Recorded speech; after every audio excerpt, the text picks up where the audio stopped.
Bonjour. Vous êtes une figure, pas emblématique, mais une figure très connue dans la presse internationale francophone, avec le thème immigration et francophonie. Qu'en pensez-vous?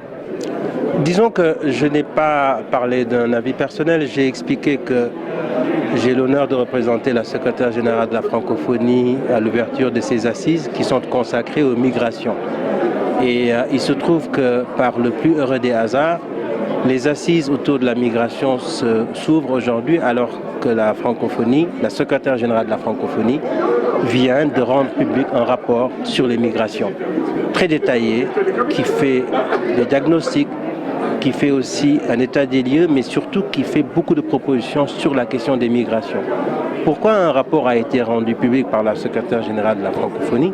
Parce que les ministres francophones se sont réunis ici même en Arménie, à Erevan, en octobre 2015, et ces ministres avaient demandé à la secrétaire générale de se saisir de la question migratoire et de rendre un rapport sur ce sujet.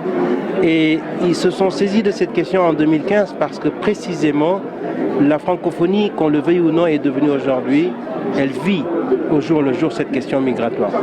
Elle a des pays de départ, elle compte en son sein des pays de transit et elle compte des pays d'accueil. Donc elle ne pouvait pas rester plus longtemps indifférente à la question migratoire. Et donc la secrétaire générale a pris le temps qu'il fallait, a mobilisé les expertises qu'il fallait, et ce rapport a été présenté hier même au ministre de la francophonie qui se réunissent à Erevan. Derrière les migrants, c'est ce que le rapport rappelle, il y a aussi des droits qui sont attachés à chaque personne. Est-ce que ces droits ne sont pas bafoués? Je me rappelle, il n'y a pas très longtemps, nous étions à Genève pour la 2e édition de Jeunes francophones, et il y a eu des jeunes qui n'ont pas pu arriver à Genève parce qu'il y avait problème de visa, etc. etc. Est-ce que c'est pas un leurre? Disons que je ne voudrais pas, pour des raisons que vous pourrez comprendre, entrer dans ce genre de discussion. Je suis simplement en train de dire que le rapport fait un état des lieux et fait des propositions. Le reste, la francophonie, vous le savez, est une organisation qui regroupe des États.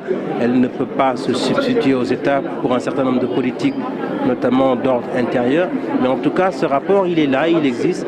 La secrétaire générale a répondu à l'appel, comme elle le fait toujours, des États membres quand les États membres la sollicitent sur un certain nombre de questions. Et le reste, il appartiendra aux États de voir comment résoudre ces questions-là. En tout cas, la francophonie, pour résumer, prône une approche humaniste de la question migratoire, c'est-à-dire une approche qui prenne en compte les droits des migrants et surtout qui a été élaboré, un rapport qui a été élaboré en mettant de côté tout ce qui est préjugés, fausses idées, passions, etc. L'organisation ne travaille pas dans l'urgence, elle travaille dans la sérénité, sur du long terme et dans une approche tout à fait globale.